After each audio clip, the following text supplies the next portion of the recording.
Olá, tudo bem? Eu sou a Valquíria Melnick e nós estamos em pleno mês de novembro, não é? E nós temos uma campanha muito especial e importante para contar para você, que é exatamente o Novembro Diabetes Azul, sim. E o tema deste ano é diabetes e também bem-estar. Eu estou aqui com uma convidada muito especial, a doutora Silmara Leite. Ela é endocrinologista, ela é pesquisadora também na área de diabetes e obesidade. Seja bem-vinda, doutora. Muito obrigada, um prazer estar aqui com você, Valquíria. Igualmente, muito bom, aliás, quando a gente pode ajudar a nossa população a trazer conhecimento de saúde, principalmente de prevenção, né, doutora? Com certeza, acho que assim a gente atinge um número maior de pessoas para ter o seu bem-estar. Exatamente. E olha, doutora, eu fiquei um pouco preocupada, já que nós vamos aqui encaminhar essa nossa entrevista em relação ao diabetes e as doenças do coração. E eu fiquei muito preocupada com uma pesquisa que eu soube, me corrija se eu estiver errada, que metade das pessoas no mundo, isso segundo a Organização Mundial de Saúde, hein? Metade das pessoas que têm diabetes não sabe, não foram diagnosticadas. Ou seja, estão por aí sem fazer exames, é isso mesmo, doutora? Sem saber que tem a doença. Qual é a gravidade disso? Veja, a diabetes é uma doença silenciosa, não é, Valquíria? E as pessoas, quando vão ter os sintomas clássicos que todo mundo conhece, urinar muito, tomar muita água, emagrece, apesar de comer, já está tarde, já passou mais de 10 anos de doença. Então, é muito importante que, se você é uma pessoa de alto risco, o que é ser alto risco? Teu pai, sua mãe, ou irmão, alguém de primeiro grau, tem diabetes? Então, você já tem um risco grande. Você é sedentário? É outro risco. Tem colesterol alto? Hipertensão? Obesidade? Quanto maior o número de fatores de risco, maior a sua chance de você estar com diabetes e não saber. E o que você deve fazer é uma glicemia para poder saber se está maior que 126, já é diabetes. Entre 100 e 125, é pré-diabetes. O normal é 99 para baixo.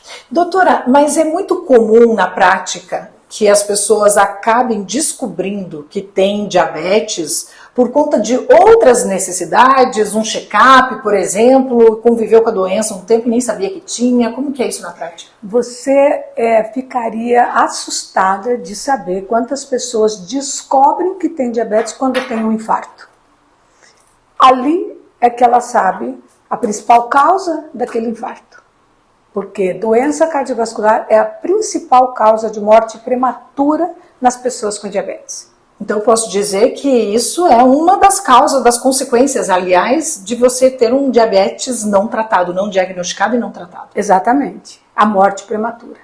Você veja, então é possível que nós aqui, com exames, com um cuidado que os médicos tenham também, né, de avaliar esses pacientes e até os próprios pacientes terem essa conscientização de morrer no tempo que é necessário, no tempo normal, né, no seu prazo de vida, que é acima de 70 anos, é isso? Porque isso as pessoas mesmo, que né? morrem antes, a gente considera a morte precoce, é isso, doutora?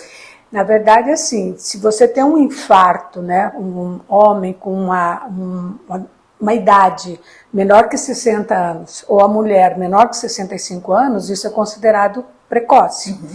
Mas eu diria assim, é muito triste você diagnosticar o diabetes quando você já está na UTI, sabendo que você já está infartado. Mesmo que você não morra, você já vai viver com uma limitação. Porque o infarto, a doença isquêmica é a principal causa de insuficiência cardíaca. Então você pode, depois disso, já não ter a mesma aptidão física, você pode já conviver com uma dificuldade para caminhar, para ir ao supermercado, para tomar um banho, coisas simples até de tarefa de casa.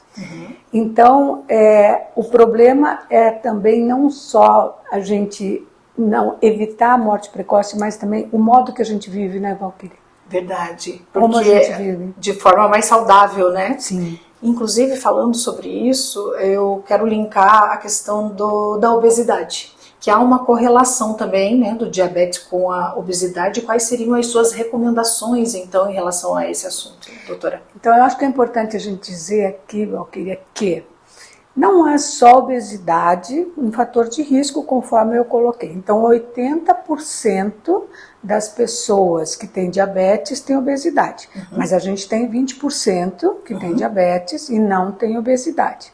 E também vale a gente lembrar, né? Não são todos os obesos que são diabéticos. 30% das pessoas obesas desenvolvem diabetes. Então, claro, as duas doenças, elas se correlacionam muito. E quando a gente está falando em prevenção do diabetes, com certeza a gente passa pela perda de peso. Mas se eu preciso ficar magro, todo mundo precisa ser magro? Não, se você perder 10% do seu peso, você já reduz a chance de forma significativa de você ter diabetes. Então, uma perda de peso possível. Muitas vezes as pessoas se desanimam porque pensam assim, eu tenho que perder 20 quilos, isso vai dar muito tempo, muita coisa para mim. Mas se você perder 5 é possível. Claro. E isso já vai fazer a diferença. E muitas vezes até inspira para vir os outros 5, não é? Exatamente, tem que começar com o que é possível. Exatamente, né? Doutora. Então, eu quero aqui finalizar a nossa conversa agradecendo muito, muito a sua participação aqui e com certeza ajudou muita gente que está nesse momento assistindo esses vídeos aqui, doutora. Parabéns pelo seu trabalho.